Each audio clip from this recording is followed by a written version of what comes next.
नमस्कार दोस्तों, GC learning point में एक बार फिर से आपका स्वागत है। दोस्तों, पिछले क्लास में हमने उत्पत्ति के आधार पर, व्युत्पत्ति के आधार पर और रूपांतर के आधार पर शब्द के कितने भेद हैं उसको सीखा था। यानी तत्सम, तद्भव, देशज विदेशज, रूढ़, यौगिक, यौगरूढ़, विकारी और अविकारी शब्द, ये सारे चीज़ को हमने सीख लिया है। अगर आप हमारे पिछले वीडियो को नहीं देखे हैं तो प्लीज़ आप हमारे प्ले लिस्ट में जाकर देख सकते हैं। तो उसी कड़ी को आगे बढ़ाते हुए आज हम लोग सीखेंगे कि अर्थ के आधार पर शब्द के कितने भेद है। चलिए देखते हैं कि अर्थ के आधार पर शब्द के कितने भेद है।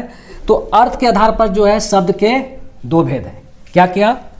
एक हो गया हमारा सार्थक शब्द और दूसरा हो गया निरर्थक शब्द। अब हम एक एक को समझते हैं कि सार्थक शब्द किसे कहते हैं और निरर्थक शब्द किसे कहते हैं। तो पहला जो हमारा है सार्थक शब्द, वे शब्द जिनसे कोई अर्थ निकलता हो उसे हम लोग सार्थक शब्द कहते हैं। यानी वैसे शब्द जिसका कोई ना कोई अर्थ हो उसको हम लोग सार्थक शब्द कहेंगे।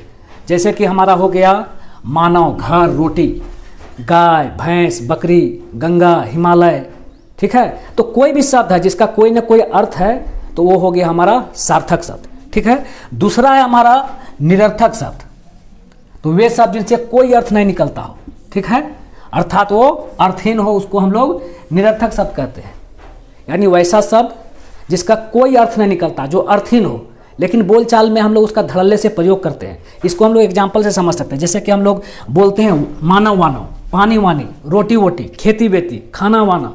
तो देखिए प्रत्येक शब्द जो है सार्थक शब्द के साथ एक अन्य शब्द जुड़ा हुआ है। जैसे यहाँ है मानव वानव, तो मानव का तो मतलब हमको समझ में आ रहा है, वानव का क्या मतलब है। तो ये वानव जो जुड़ा हुआ है बोलचाल में हम लोग प्रयोग करते हैं, यही हमारा निरर्थक शब्द है। उसी प्रकार पानी के साथ देखिए वानी जुड़ा हुआ है, रोटी के साथ वोटी जुड़ा हुआ है, खाना के साथ वाना जुड़ा हुआ है। ठीक है, बच्चा बच्चा, तो बच्चा क्या है यहाँ पर निरर्थक शब्द। मुक्का उक्का, देखिए उक्का जुड़ा हुआ, ये हमारा निरर्थक शब्द है। खेती बेती, हम लोग बोलचाल में इसका प्रयोग करते हैं।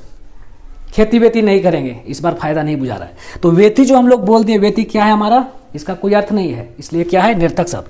खाना वाना नहीं खाएंगे, तो खाना तो समझ में आ रहा है कि खाना क्या है, लेकिन वाना जो यहाँ लग गया तो हम लोग इसका बोलचाल में प्रयोग करते हैं। तो वाना हमारा क्या हो गया, निरर्थक शब्द। ठीक है, तो इसी प्रकार का हम लोग काफ़ी एग्जाम्पल को देख सकते हैं निरर्थक शब्द का।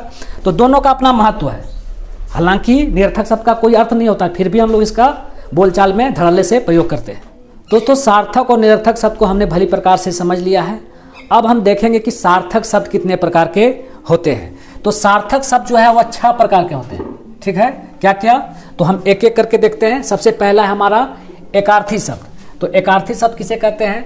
जिन शब्दों का केवल एक ही अर्थ होता है, ठीक है, उसे हम लोग क्या कहते हैं, एकार्थी शब्द। नाम से ही इस पर एकार्थी यानी एक अर्थ वाला, यानी जिस शब्द का केवल एक अर्थ हो उसको हम लोग एकार्थी शब्द कहेंगे। जैसे कि उदाहरण हम लोग देख सकते हैं, राम हो गया, हिमालय हो गया। तो इस तरह एक एक करके क्या देखें, आप जान लीजिए व्यक्तिवाचक संज्ञा को याद रखिए।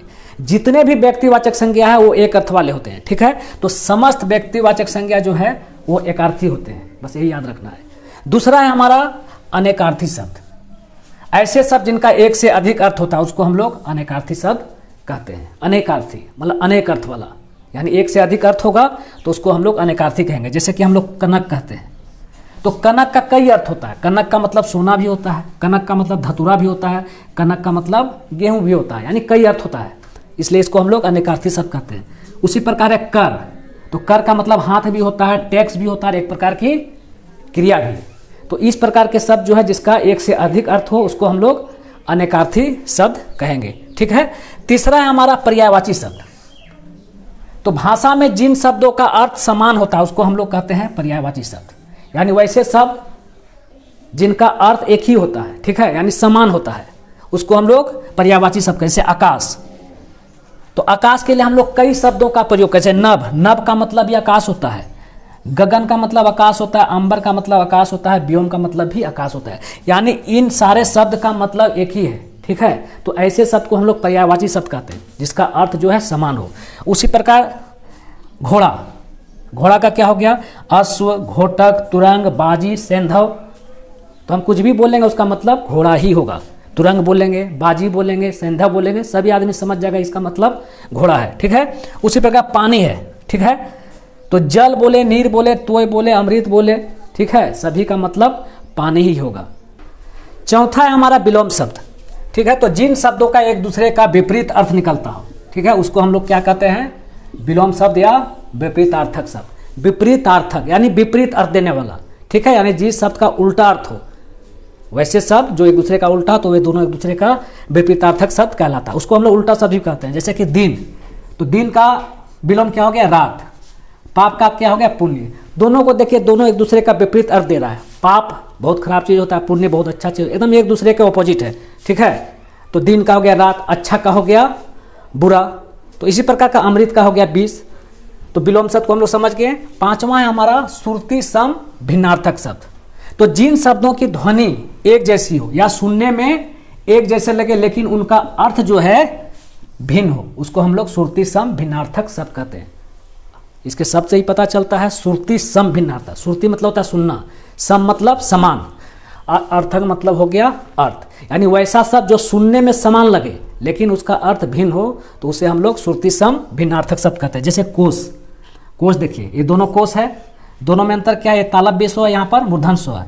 तो तालव्य स्व वाले कोश को हम लोग म्यान कहते हैं और मूर्धन स्व वाले कोश को हम लोग खजाना कहते हैं। दोनों सुनने में एक जैसा लेकिन दोनों का अर्थ अलग। उसी प्रकार है, एक है कंगाल और दूसरा कंकाल। तो कंगाल का मतलब होता है गरीब, यानी जिसके पास कुछ भी नहीं है, ठीक है। और कंकाल का मतलब हो गया हड्डी का ढांचा, यानी सुनने में एक जैसा लग रहा है मगर दोनों का अर्थ अलग अलग है। उसी प्रकार एक है काट और एक है काट। तो काट का मतलब हो गया लकड़ी और काट का मतलब हो गया काटना। तो ऐसे कई शब्द है जो सुनने में एक जैसा लगता है मगर उसका अर्थ भिन्न हो जाता है, इसलिए इसको हम लोग श्रुति सम भिन्नार्थक शब्द कहते हैं। छठा है हमारा अनेक शब्दों के लिए एक शब्द, ठीक है। अनेक शब्दों यानी इसमें कई शब्दों के लिए जो है एक शब्द का प्रयोग किया जाता है और उनका अर्थ भी समान रहता है, ठीक है। अर्थ में कोई परिवर्तन नहीं होता। तो कई शब्द, बहुत सारा शब्द बोल के फायदा, आजकल शॉर्टकट में आदमी बोलता है, अर्थ भी समान ही दे रहा है। तो आप यहाँ देखिए, जैसे हम लोग बोलते हैं ना, जिसकी कभी मृत्यु ना हो, ठीक है। तो इतना शब्द बोलने से बचने के लिए हम लोग सिर्फ एक शब्द बोलेंगे, अमर। तो आप जिसकी कभी मृत्यु ना, इतना बोलना पसंद करेंगे कि अमर बोलना पसंद करेंगे? तो आदमी के पास समय का कमी है, सीधे अमर बोल देगा, समझ में आ जाएगा, वही बात है। इतना शब्द जो बात को हमको समझाने का प्रयास कर रहा है वो इतना छोटा सा शब्द में भी वही अर्थ निकल रहा है। उसके बाद जो दिखाई ना दे, ठीक है, उसको हम लोग क्या कहते हैं? अदृश्य। तो कितना सारा शब्द है, इन शब्दों के लिए एक ही शब्द का प्रयोग किया गया है, इसलिए इसको कहते हैं अनेक शब्दों के लिए एक शब्द। तो दोस्तों आज हमने सार्थक और निरर्थक शब्द को भली प्रकार से समझ लिया, साथ में सार्थक शब्द के कितने भेद हैं उसको भी समझ लिया है। तो उम्मीद करते हैं कि यह वीडियो आपको पसंद आया होगा। तो आपसे रिक्वेस्ट है कि प्लीज़ लाइक, शेयर और कमेंट करना ना भूलें। साथ में बेल आइकन को भी प्रेस कर दें ताकि आने वाला हर वीडियो का नोटिफिकेशन आप तक पहुँच सके। तो आज यहीं तक, फिर मिलेंगे, तब तक के लिए नमस्कार, जय हिंद।